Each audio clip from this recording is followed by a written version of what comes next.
Today on All Caps.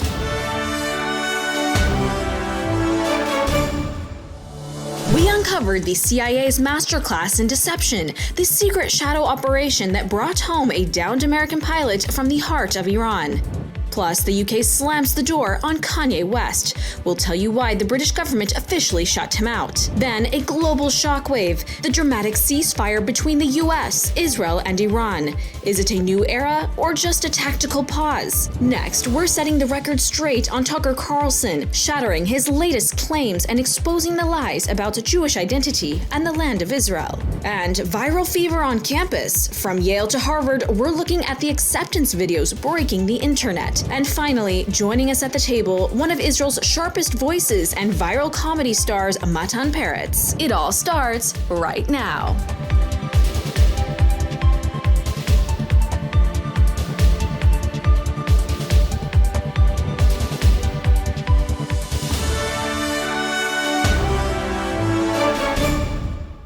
Welcome back to All Caps. It's so good to see you all again. Ladies, I hope you had a wonderful Passover break. How was it? Wonderful, it wasn't, to be honest. You know, it was really challenging to have our Seder. I decided, because everybody was so stressed out, I was like, everybody who managed to come in before 5 p.m., before the rocket started, I was like, every time we have to go to the shelter, we drink a glass of wine. Ooh, so we're pretty drunk. Oh, wow. Yeah, so that was intense. That's a good idea. Yeah, so it was actually, it was fun. For me, I was preparing everything. My table was ready, everyone was ready, and I was waiting for the guests. I didn't know if they will come or not because there was a lot of rockets. Like for 1 hour, I think we've been in the shelters at least 4 or 5 times. So I was like, okay, maybe we're gonna be alone in this Seder, but still I'm gonna dress up and we're gonna do it because, you know, we don't want to give up, you know. Give in to the pressure. You know what, I had a similar experience. We had like 20 people on the Seder and we waited for 2 more people to arrive out of town. And they didn't come like for a long time. And I said, will they make it through the missiles or not?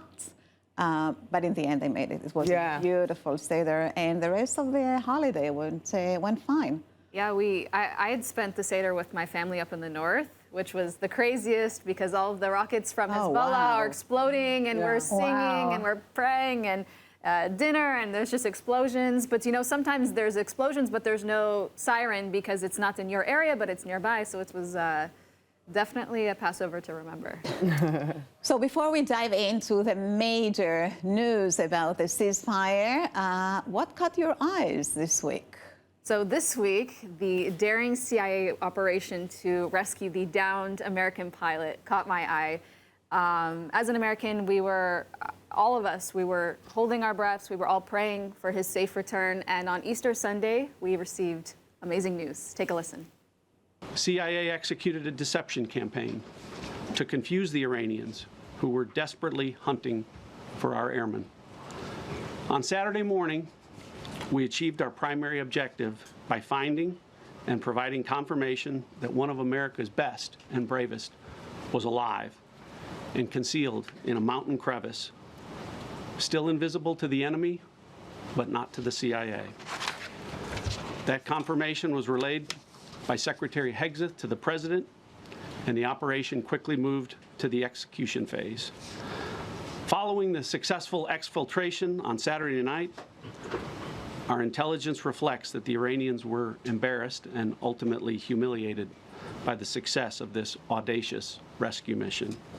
So essentially what happened was the CIA carried out a deception campaign on the Iranians by sending a false transmission that they already rescued the pilot and that they were sending him to another place in Iran. So the Revolutionary Guards were already running to one place while they were busy extracting the pilot. And there's a lot more details to the story, but that's the summary. And you know what? Even the IDF helped. They carried out diversion strikes while they were rescuing the American pilots. At the same time. And by the way, this pilot, we heard that he was up in a mountain. He climbed 7,000 feet up that mountain, injured, to get extracted. Wow, that's it's a miracle. heroic. It's a miracle, and thank God for this happy ending because, it could have been a very bad The American story. people really needed this confidence boost. Everyone, Exactly. and I can speak from what I heard, everyone was so proud of our military and our intelligence with this and the collaboration with the IDF. It was beautiful. Yeah.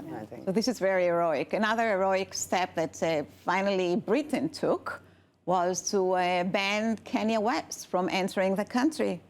Kanye West rolled out a song of Heil Hitler and created T-shirts with swastika. And for being Nazi, England said no more, is not going to let him in the country. He was supposed to headline a concert in London, but a lot of investors and a lot of promotions were pulling out of the concert. So England decided for the first time to fight anti-Semitism. And they have a real cause to do it. As you know, we have 4 ambulances of Hatzalah getting burned out, and also shooting in a synagogue in Manchester.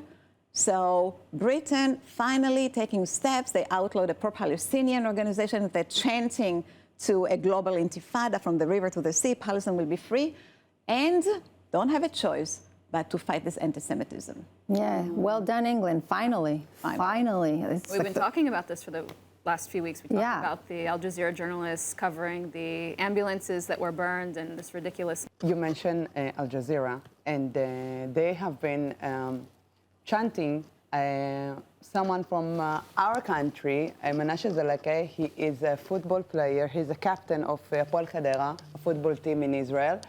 And since October 7, he come back to the military and then go back to the field to play football.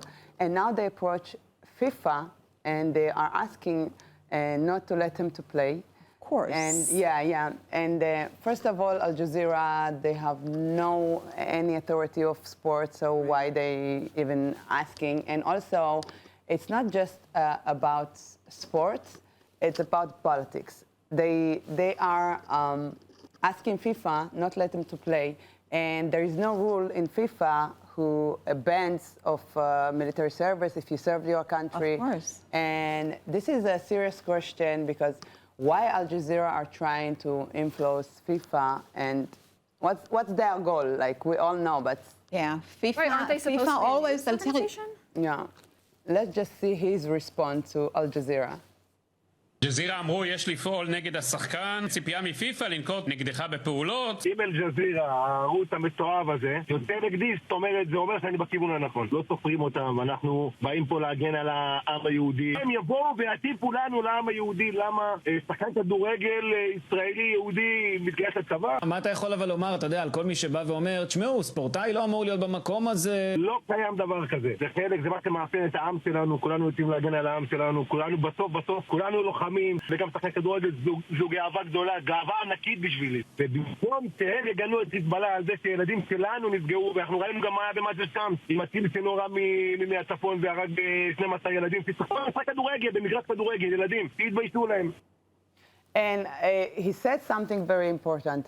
He says that we are all Israeli, we serve this country, and he talked about the 12 children who died from Hezbollah missile in the north, and in the courts, in the fields, playing soccer. So they didn't say anything about that, and they try to ban them of playing football. So this is a little bit. And Israel's fighting a war with Hezbollah that it did not choose. Yeah. FIFA no longer is a football organization. It's a political organization. Corrupted political constantly organization. collapses to Qatar pressure. Al Jazeera is owned by Qatar. This is why they wanted to go and ban the player. And you have to remember that in the beginning, also FIFA wanted to outlaw Palestinian, anti-Palestinian football league players, and to take Israel out of World Cup, and received millions of dollars in bribe from Qatar to hold the World Cup in Doha. So this is FIFA. When are you going to sue them? That's my question. They are not a terror organization. So I want to see a lawsuit against FIFA, please. Okay, well, this week I thought to myself, do some lives count less than others? This is a question I ask myself, and this is a question I have for CNN, for the New York Times, the BBC, because during the Hamas-Israel war, their excuse for an unequal coverage was that the amount of casualties on the Palestinian side was much larger. But now, why do we keep seeing wall-to-wall coverage of one Palestinian child, sick, an emotional, detailed story, and sometimes the condition has nothing to do with the war, when hundreds of thousands of Nigerians are killed by radical jihadists, children are killed, villages are burnt, families erased, and almost no coverage. This is driving me crazy. What, is a Nigerian child life worthless? Absolutely. Is a Christian life worth less than a Muslim life?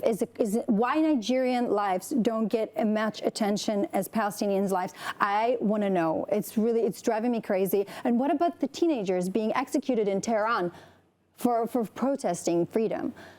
So if empathy is real, empathy is consistent for all humans, all lives matters. So yeah, this is me being very angry. It's a story everyone is talking about, the traumatic ceasefire between the US, Israel, and Iran. This isn't just a local headline, it's a global shift. Let's look at what it really means for the region and the world. I think it's only temporary.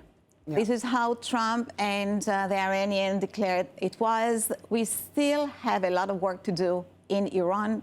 We still need to get the enriched uranium. We still need to open the Strait of Hormuz. So we have a lot of work ahead of us, but we cannot diminish the achievements that we got during this operation, dismantling almost entirely their ballistic missiles, no more threats from the land-to-land missiles, and most of their nuclear facilities. I'm totally with you, Nitzana, because President Trump, we can't forget, he was the only American president that had the courage to do what he did in Iran. So we can't forget that. I know a lot of people are mad at him right now. They don't understand what's going on. But let me tell you, in 1994, the United States signed an agreement with North Korea to freeze their nuclear program in exchange for aid. What do? Of course, they ended up with the weapon. So Trump knows from history what's going to happen when you negotiate with these regimes. It's not going to happen. So we need to look at what one of, for example, Sun Tzu's art of war principles is being applied here. Because Trump, if you know anything about him, he's really big on the art of war. We, the public, are not privy to all the information that the Trump administration has. And people are thinking, oh, it doesn't make sense. This is a failure. Absolutely not. They know so much more than we do. And if we could understand this, then the administration would be failing. So I was thinking, and I did some research, and the one principle from the art of war that what's happening right now applies to is, okay, so a ceasefire gives time Iran to recuperate and to reposition. But if you think about it, they're going to feel lazy these days. They're going to reveal their positions. And when this all falls apart, like you said, the U.S. will know exactly, and Israel will know exactly where they are positioned. And this is exactly the principle that says to bait your enemy, feign disorder, and then attack him. I heard what you're saying, but we have been at home like for the last month, and we Israelis, our second time this year that we're fighting Iran. And as a mom, it's really, really, really hard to be with the kids at home, there is no schools, there is no kindergarten, and they are afraid, and the trauma they have been feeling this time, it's really, really hard. And for me, I was like, why we have ceasefire right now when we can really end the job and finish the Iranian regime and give the real freedom that Iranian people are waiting for the last 47 years. And I don't know, they will pass now, and then in 2 weeks, they will not agree to be without the nuclear, the uranium, and they will not agree to open the Hormuz. So what's our point? Why we don't finish the job right now I want to come back to my life. I want my kids. Really, We don't want- We've been in the world for the last 2 We years. don't want another round. Yeah, we don't want to another become round. like another round. that's my like we point. have That's to my go point. back We want this and to be finish it. end. This Yes. ceasefire is a tool to entice the enemy, to entice Iran to come out of their No, holes, I think. Listen, they live for war. They have a lot of money. They don't do that anything good. They do only bad, and their goal is to finish this country. And they say, like, Israel is the little Satan, America is the great Satan. This is their ideology. So why we don't go I think we're and we tired. start the... We are tired. I Of think course we are tired. I don't sleep the whole night. No, but I think it's like taking a break is not a bad idea. Even though we were all expecting that magically this 40 years of terrorist regime will end. And if you listen, remember Benny came here and he said the regime will not fall after this war. It will take maybe a year or so. Things happen slowly, and it will come from within. But yes, we definitely expected something else. We expected the Hormuz Straits to be open. We definitely expected something else. But I gotta say, honestly, I'm exhausted. Since October 7th, 2023, we're basically living through a war with a few breaks here and there. And it's not a bad thing to just think for a second about our wellness, regroup. And I think that the next steps will be more diverse. I think there will be financial steps. But I'll tell you what's a problem with this narrative is when we did the past operation with Iran with the 12 days, Amkalavi, soon enough we had to go back and do this operation. So we can't let it, while it's ongoing, we can't let it be. I think we all expected Trump's power plants operation to shut down their electricity, to shut down their oil fields, and to hit them hard and to really bring them to the Stone Age, as it promised. And perhaps this negotiation now, because it's not like a done deal, right? There is a negotiation between the United States and Iran, will not bear any fruits, and they won't have a choice but to really... Like in February. I'm telling you, next, in the next 5 months, we're gonna be again In war with Iran. It's going to happen. This is our life, and it's sad. I actually very mad about ceasefire. Look, this ceasefire. You're right. You're right that Because- we have to end this regime one way or the other, because now they're bitter, now they're angry, they're furious, and the only goal they have is to destroy Israel and the United States. The United States, we have other focuses. You know, we want to build a bigger society, we want to build a better society, but now that Iran, they're more bitter than ever, they're angrier than ever, and the only thing they're going to focus on is how they're going to destroy us. So we have to take them out. We do. Right, especially when the ruler, Mujtaba Khamenei, has no father, we killed him, has no wife, we killed him, has no he children, don't we need killed a him. wife. He's the angriest of them all. Is he in coma or something? Nobody knows. Nobody knows. Nowhere to be seen. Yeah, they say But he has revenge. He wants to take revenge They want now. revenge. Him That's and why the we have to entire take them out, administration. because now they want revenge. That's the dangerous part. I heard a lot of conversations about the fact that the National Guard in Iran are not going to get their salaries. There's not going to be money to pay. And when you don't pay your soldiers start to be less loyal. So there are a lot of ways to end this regime that are not just through bombings. So maybe some things are being done. You know what, with Trump, what I try to do is completely ignore what he says and only look at what he did. Yeah. And so what he did so far, forget about what he said and all the craziness. What he did so far is pretty great. Yeah. And maybe more things are being done and we just don't know. That's why I say what we see is for public consumption. That's what I'm saying, yeah. Yeah. Trump works in mysterious ways. And as we know, the Iranians invented the chess game. So they have patience. They do? They're very not good the in it. terrorist regime, yeah? The Persian Empire, not this of course. Islamist regime that has nothing to do, that is occupying Iran. So perhaps what we see is just a chess game, and nobody did the real math yet.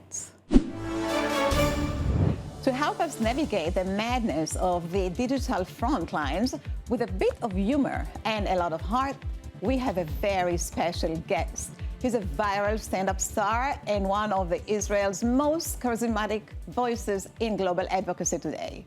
Please welcome Matan Peretz. Matan, welcome to the table. Thank you. Very excited to be here. Yeah. Not stressful at all. All ladies. It's amazing. Can't wait.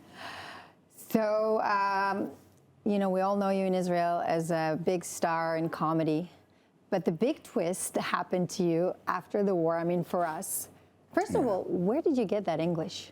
I'm very good at imitation, so I do just like, I watch a lot of Friends and Family Guy, so that's the So when you English. speak, you imitate? That's the English I know, yeah. Really? Yeah, because I think when you speak with a thick Israeli accent, people don't really like listen to you. They think it's funny, or they don't really take you seriously. So I figured that when you speak with an American accent, people actually listen to what you have to say.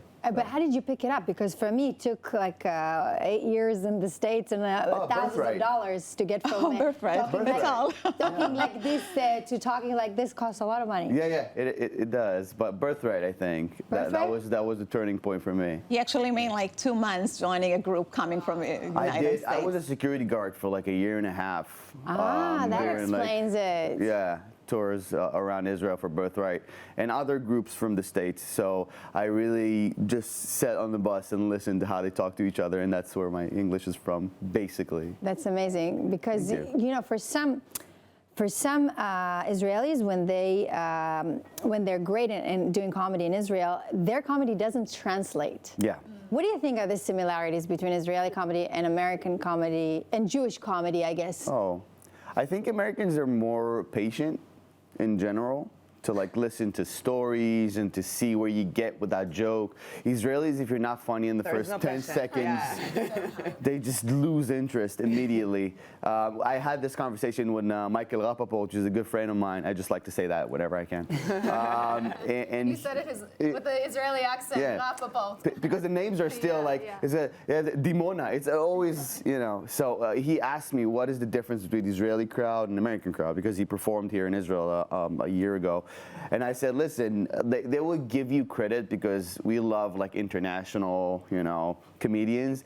But if you're an Israeli comedian, they will destroy you. If you're not funny, the moment you go on stage, a tough crowd. Yeah, they're a very tough crowd. If you're talking about American audience, let's watch for a second. I think like people are too sensitive. Like people are very sensitive. Like I don't know how can you judge on the Israeli-Palestinian conflict if you don't know your own gender. You know what I mean? Like, like you know what I mean? Thank you. Like, why are people so upset? It used to be Palestine, now it's Israel. You trans, you should know that. You know what I mean? So, what is the part that American audience laugh off the most? Can you give us an example? American audience, I think the more like soft jokes, Jewish jokes, they love. They love the fact that you have the self-awareness to point out that Israelis are very intense. Yes, I will say as an American, I love when Israelis can make fun of themselves. Yeah. Because they think you can't say that, and whenever you're like, yeah, we know we're very intense, they're like, oh my God, thank you. You are affirming our struggles. It's fine. I know. And the fact that like the funny thing is that Israelis are like, really? They're very surprised. They're surprised. They don't realize it. Yes, they don't realize it. Really? Israelis don't know how rude they are? Not everyone. No, Intense is a nice word. You only realize that you're intense when you meet an American or somebody outside of Israel. Then you realize, oh, I'm very intense. I didn't know, because you're surrounded with Israelis, so you don't know. But whenever you meet like Olim or whatever, you're like, oh, I'm sorry. I'm very intense. I'm very sorry. So, no, you don't need to apologize for who you are. Only sometimes. Yeah, only sometimes. Most of the times, that's all. But yeah, so I think it's very important, and I think it's very it's very good for international audience to be able to see themselves, and for Israeli comedian to be like, we know. Don't worry about it. We're trying to work on it. It's a constant war zone. That's where we always need to get to some places, and we don't have any patience. So yeah, it's the self-awareness is very important. Yeah, actually, you just helped me realize a lot and understand. I've been here for 5 years. You in that sentence helped me understand Israelis right now. Just it's not because you want to be like this. It's just how it is, and there's a reason. There's no time to go around the bush. There's the rockets coming. Right. There's no time to go like, listen, so. That's why we don't. I think this is our behavior. Let's not blame everything on the rocket. I'm sorry. This is part of our blood. It comes from that. It shaped us. That's why I think the whole gender thing didn't really make it to Israel, because we don't have time. Like, I'm a they. Okay, they can go to the shelter right now. Like, you need to go. We don't have time for this. You don't have time for like self-reflection. There are rockets coming. Are you a he, she, or they? I'm a he. That's it. That's all I've ever been. Like, Which is funny in the Hebrew language. I always say this. There's no in they. In Hebrew, it's gendered. So you have to say they, he. Male and they female. So actually that doesn't, in English it's a gender neutral, but you actually don't have a gender neutral. Because there's no time. There's no time. Yeah. 1 minute to the shelter. Exactly. Yeah, once I heard a trans woman say, do you know how we call trans women in Israel? Trans women. There's no time to like think about something else. No neutral. Yeah. Yeah, we try to be respectful, but we just, Do you feel that in Israel you can laugh of everything with the audience here? Because we Israeli, we use humor as a defense mechanism. So I don't think you can make fun of everything, because Israelis can be very open and also be very like, sensitive. don't talk about that. Yeah. So in Like comparison to like international audience, but there's like Israeli crowds are way more, let's say, susceptible to like dark humor or like hard ass jokes. Holocaust. Yeah. This, But sometimes international crowd would be like, ugh. Yeah, you the can first hear time I heard tension. a Holocaust joke in Israel, I was like, oh, and then now it's just like you hear them all the time. Yeah. But Israeli crowd is very much more easy. For somebody like I performed in New York. The reactions I got were like, people, I was like, you're not even Jewish. Why are you offended? It's very weird. Humor is about taking risks. It is. So you can do more in Israel, 100%. But still, in Israel, there's some, talking some points issues that you don't want to touch. You want to avoid, exactly, yes. You're doing great advocacy for Israel. How do you make the transition from a comedian to suddenly an advocate? It was very hard for me at the beginning, because at the beginning, right after October 7th, I did my reserve service in Hebron, and I didn't really understood how to like. You have to be either very serious with the facts and everything, or you're a comedian, so you make a joke out of everything. So it took me a while to understand like the thin line between, okay, you're doing asbara and also it needs to be funny, but nothing is funny like about October 7th. Right. So it took me time to really balance between like, okay, it's funny asbara, or just like very, very serious. I'm still working on it, to be honest. It works perfectly fine. Matan, like your stuff works amazing. I'm always trying to like once every few asbara videos I'm doing just for fun, like a fun one. Yeah, right. Just because we don't make money off of it. Yeah, so let me enjoy it. Exactly. I keep calling Matan and say, listen, I got all these ideas I want to do, but I don't make money off of it, and I have to like pay the bills. And he said, I do for every 3 things you do for Israel, try to do something for Asbara, because this is like, it's our passion. How do you deal with the hate? Because there's a lot of hate out there. Oh, wow. I think nobody hates you more than like the people that follows you. I think really, no, because That's so cool. because you get when you have a big presence on social media, you get hate all the time. Pro-Palestinian hate. Let's talk about pro-Palestinian hate. So at least death threats are very obvious. Yeah. It's like I hope you die. I'm like, okay, thank you. That's very honest of you. I prefer that, or like people who just like comment like mean things. That's not mean? No. It's not mean. It's stupid. It's too general. It's not specific. Yeah, I got death threats from Indonesia for a long time, and they don't really know English, and it was hilarious. I loved it. I really did. But it's just, when you're used to like getting hate because you're a content creator, to translate that hate to like, I hate you because you're Jewish, I'm like, okay, sure, no problem. At least you don't hate my content. You just hate who I am. Well, it's a little bit of a relief. But it was hard at first, but then I realized those people are just like very dumb. And I don't think if you upset stupid people, you're doing something right. I really believe that. I know that TP prepared the question about your career, but can we see another episode of yours? Well, let's see. It's very weird to be Israeli. It's very weird. Somebody asked me, like, so what is the deal with the war with Iran? And I don't know if you guys know that. You know how big Iran is? You guys know? Yeah. You can fit the state of Israel 80 times inside of Iran, right? 80 times. And everybody was like, how come something so small can do so much damage to something way bigger than him, right? And bring it to his knees. And then you meet an Israeli woman. And you immediately understand how something so small can cause so much damage. Instead of Israel, I think it's an Israeli woman, right? It's beautiful. Some say the most beautiful in the world. But every day is war.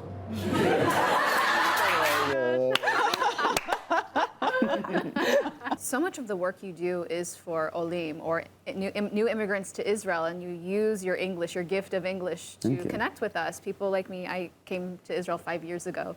So you were involved in a podcast called Olim in Tel Aviv. What did these experiences teach you about people who come from their countries all over the world to live here in all of this craziness?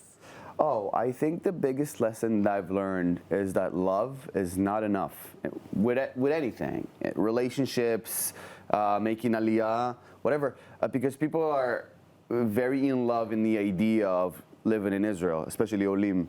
They're like, oh, the state of Israel is the Holy Land, that's our homeland, which is all true, but then they get here and the first trip to Misrad Apnim, they're just losing it. and it's understandable. So for me, and my point of view was like, I really want people, if I went to immigrate to like a new country that I don't know, I wish that somebody will explain to me how to like manage myself in that country the way I try to explain to Olim.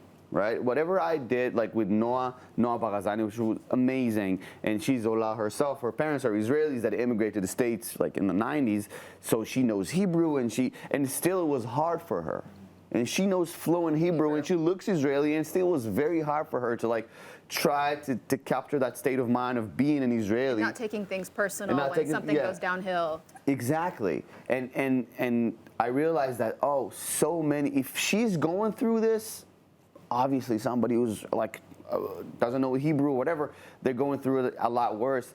And I really wanted to bridge the gap between what you think Israel is to what it truly is, and to listen to our podcast and try to navigate, because they think like Tel Aviv is Israel, and it's not. And I love that you're not afraid to talk about the flaws of this country. Of course. Because I think we do advocacy. We love this country, but it's okay to talk about the downsides of this. It's important, I think. One of the main problems is that you try to, because you want people to come here, you try to portray Israel as this perfect paradise, which is not. And it actually sets people up for more disappointment. Exactly. Than just being honest. And that's why after like a year or two, a lot of people are moving back to... Especially Americans. Especially Americans, because they were promised something, and they don't really get it, and I think it's unfortunate. Yeah. Lastly, Matan, you are 37, single, talking about Thank you. a lot about your dating journey. So how and why, from all type of loves, you found love in Lego? Oh, wow. First of all, Lego would never betray you. That's first of all. And I think it's just, for somebody like me, my mind is always going off like 1,000 miles an hour, always. Ever since I was very little, it's always... That's why I was, most of my like high school years, or I was outside of the classroom because I was talking all the time. And Lego for me is, I think it's the only way that for me, it's like to quiet my mind. I don't think about anything else. I don't have to be creative. I don't have to think about anything. I don't have to explain myself. I constantly try to explain myself. How long, do you do it for a long time, like during the day? For years. No, but like how long do you last doing Lego? Like how? Can you do it for how long? One session could be like 4 hours. Really? You sit for 4 hours? And that's 4 hours, and I'm not on my phone. It's like I'm meditation. not constantly scrolling. Yeah, it's meditation. That's exactly what that is. And I think the moment I first learned that that's what it does for me in my adult life, because as a kid you play with Legos because it's either to be that or in the computer, but as an adult it's like, it's been 3 hours since I looked at my phone, which is incredible for me. So I think that's the main reason. Matan, you're gonna be in Dancing with the Stars, right? Yeah. In the upcoming season. It's true. And how is your dance move? We have to vote for him, by the way. Yeah, okay. You have to now, yeah. Yeah. Oh, Are you a good non-existing at all. No, not at all. No? Never danced in my life. Oh my God. I have zero experience. But I think I try every year to challenge myself to do something new. Every year. It's tough, dude. It's very so hard, tough. and it's exhausting. The rehearsals are very exhausting. Did you start already, right? Yeah, we did start, and first of all, like the coordination of everything hurts my brain so bad, and I love it because that's how you stay sharp, and that's how you grow as a person. And yes, if it takes me to learn how to dance when I'm 37 years old and I never danced in my life, sure, let's do that. That sounds incredible. For sure, on your wedding, the slow is gonna be amazing. They're just preparing me for my future wife. I'll take that. That's awesome. Thank you for that. I never thought about that. That's incredible. Yes. Matan, this is like amazing. Thank you so much for joining us this evening. You're awesome. Thank you. I had so much fun. Us too. Now we turn to the darker side of the web, anti-Semitism and fake news. This week, the spotlight is on Tucker Carlson's podcast. In the entirety of the world, there are about 16 million Jews total. Okay. They have connection to this land. Do they? If Bibi's family, we know they lived in Eastern Europe. There's no evidence they ever lived here. He's not religious. But in what sense how do we know that? Do you have his family tree? No, we don't. Do you? He doesn't. So no one does. That's the point. But so how do we know that he has any connection to this land at all? And if there has been a practice of Judaism? He doesn't practice Judaism in any rigorous way. His ancestors didn't live here. They didn't speak the language, and there's no evidence they ever lived here. So on what basis does he have a right to be here? Very much speaks the language. His family has fought for the land. You're dodging a very obvious question, which is, where does this right come from? How do we know that Bibi, specifically Bibi's ancestors, ever lived here? You are a Christian, and Christians have a Bible. And in the Bible, there are kings from King David to King Solomon. They were all Jewish kings, the people of Israel. It's in your Bible. But he's talking about Bibi, like how we know Bibi, our ancestors are from the land. Like, he's Jewish? Yes, but like, not all the Judaism starts from Bibi. Ashkenazi Jews always get this accusation that they're not from the land. It's a big thing. First of all, Ashkenazi Jews have more genetic similarities to Iraqi Jews, Yemeni Jews, and even Palestinians than they do to Russians and Poles. Now, that means that, think about it, Jews were in Poland for 1,000 years, yet their DNA still points to the Middle East. So that doesn't mean they don't have European DNA, but that's DNA. That's because of results of centuries in the diaspora. Yeah, but even in the fact that he's Jewish, right? And Jews are from Judea, and that's in your Bible. As a Christian, asking that question is ridiculous. Okay, but this goes back to the whole idea. Christians like him believe that the Jews here are not real Jews. They call us the synagogue of Satan. That's another talk for another day. Yeah. So that's what I want to clarify. Yeah. Thank you. No. Thank you for the clarification. But this is not up to Tucker Carlson because he thinks the opposite. He knows that the Jews are the indigenous people of Israel. And he knows that many, many thousands of years ago, there were the same Jews on this land. You know where? He actually said it in the funeral of Charlie Kirk, coming up with this false narrative, the anti-Semitic narrative of the Jews are responsible for Jesus' death. But he did say that 2,000 years ago, there were Jews here in Jerusalem plotting how to get rid of Jesus. Take a look. So it's about 2,000 years ago in Jerusalem, and Jesus shows up and he starts talking about the people in power, and he starts doing the worst thing that you can do, which is telling the truth about people, and they hate it, and they just go bonkers. They hate it, and they become obsessed with making him stop. This guy's got to stop talking. We've got to shut this guy up. And I can just sort of picture the scene in a lamplit room with a bunch of guys sitting around eating hummus, thinking about what do we do about this guy telling the truth about us? We must make him stop talking. And there's always one guy with the bright idea, and I could just hear him say, I've got an idea, why don't we just kill him? That'll shut him up. That'll fix the problem. Did he just admit that Jews invented hummus? Like, what was that? By the way, we don't. It's Arabic food. Yeah, but it's like, he's like, okay, the Jews, they're eating hummus. But okay, it looks suddenly... like Tucker Carlson was there, right? He spoke about it as if he was right around the corner. And you know what's funny? Jesus was Jewish. So maybe the person who had him killed, the person who went to the Romans, was Jewish too. So wait a second. So are Jews incredible like Jesus, or are Jews are horrible like the person who tried to kill him?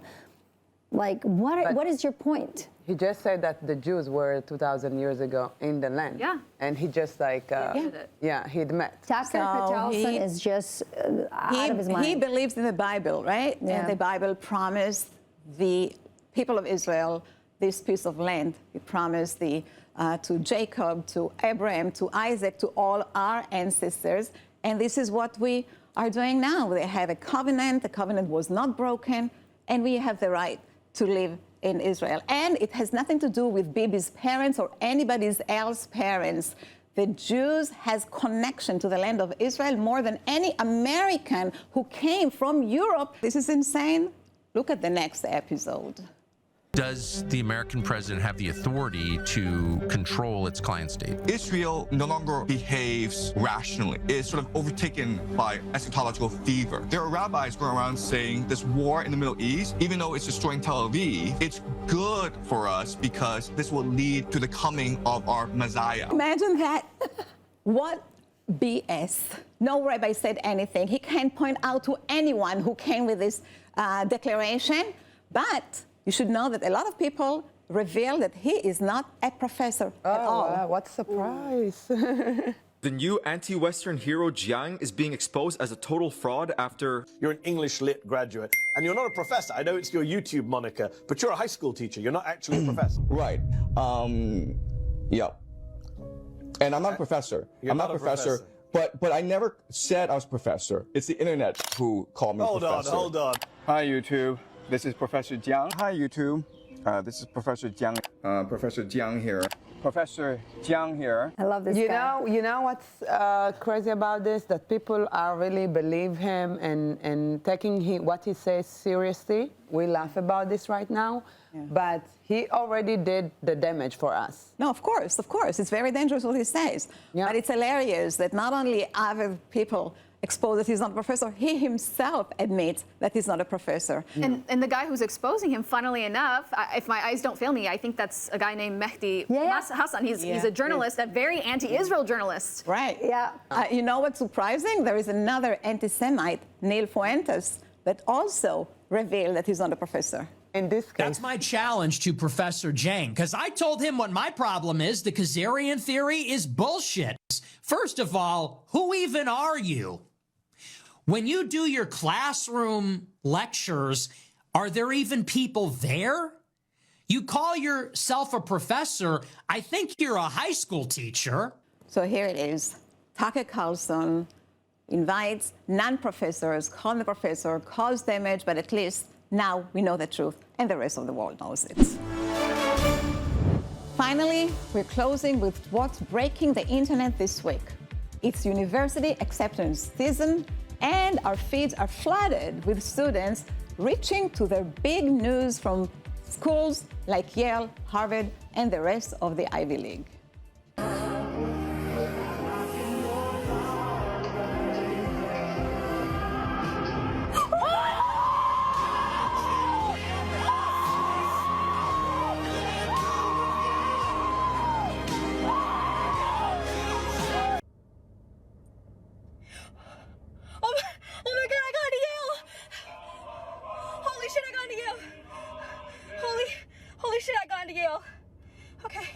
Okay, Harvard.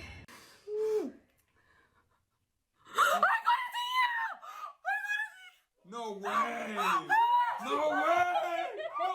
Well, unfortunately for Jewish students, it's not such a joyful and education adventure anymore when they're looking at the university and need to find out if they have to fight anti-Semitism in the campuses, whether the administration will turn a blind eye to what's going on or stand next to them. what used to be a joyful experience, something that everybody is looking forward, turned to be a very scary and unsafe move. Are there lawsuits coming towards Harvard University and we try to sue the universities, but unfortunately there is freedom of expression, academic freedom. You can't bring them down so easily. We know that the Trump administration is taking steps against the Ivy League universities, defunding them for any act of anti-Semitism or when they show disability to fight this discrimination. In the end, Jewish students want to come to campuses and feel free. But what about the people that were not able to move around? There were blockings for Jewish students. Yeah, so these are individual lawsuits, and these are pending, and they are moving forward. Yes, there are still lawsuits to go. Well, Jewish enrollment at Harvard, we know, is at an all-time low. And I read one article that, in fact, it's possible that the admissions is going to Jewish day schools to potentially help recruit more Jewish students. It's just one article I read. I'm not sure if it's verified or not.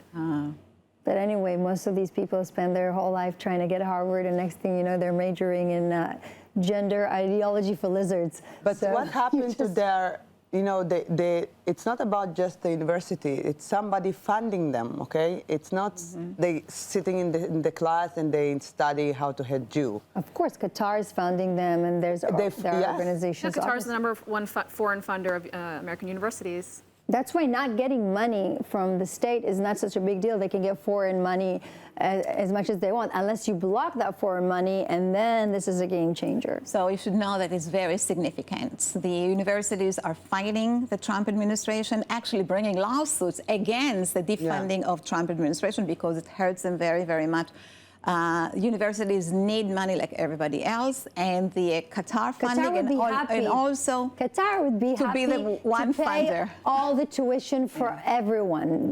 We know that, and you know the Emirates ask their students not to go to English universities because they're afraid they'll be radicalized by Qatar, the Muslim Brotherhood. So Qatar would be happy to pay everyone's tuition in the West. That's true. That's not a problem for Qatar. We have to make sure, Jews have to make sure that the Trump administration blocks foreign money from dictatorship and hostile countries. I mean, this is basic. He did so. This is basic. I think he did block the money from Qatar. He's trying. It's still in process, trying to expose it because they're hiding this funding. They're not really coming bluntly and telling the administration about it. But let's pray that in the next year will be less hostility in the campuses, in the Ivy League universities in the United States. Let's work hard that it won't happen again. Qatar will go down. What a week. So ladies, thank you so much for this amazing show. And thank you for the viewers for staying with us. Stay safe, stay sharp, and see you again right here in all caps.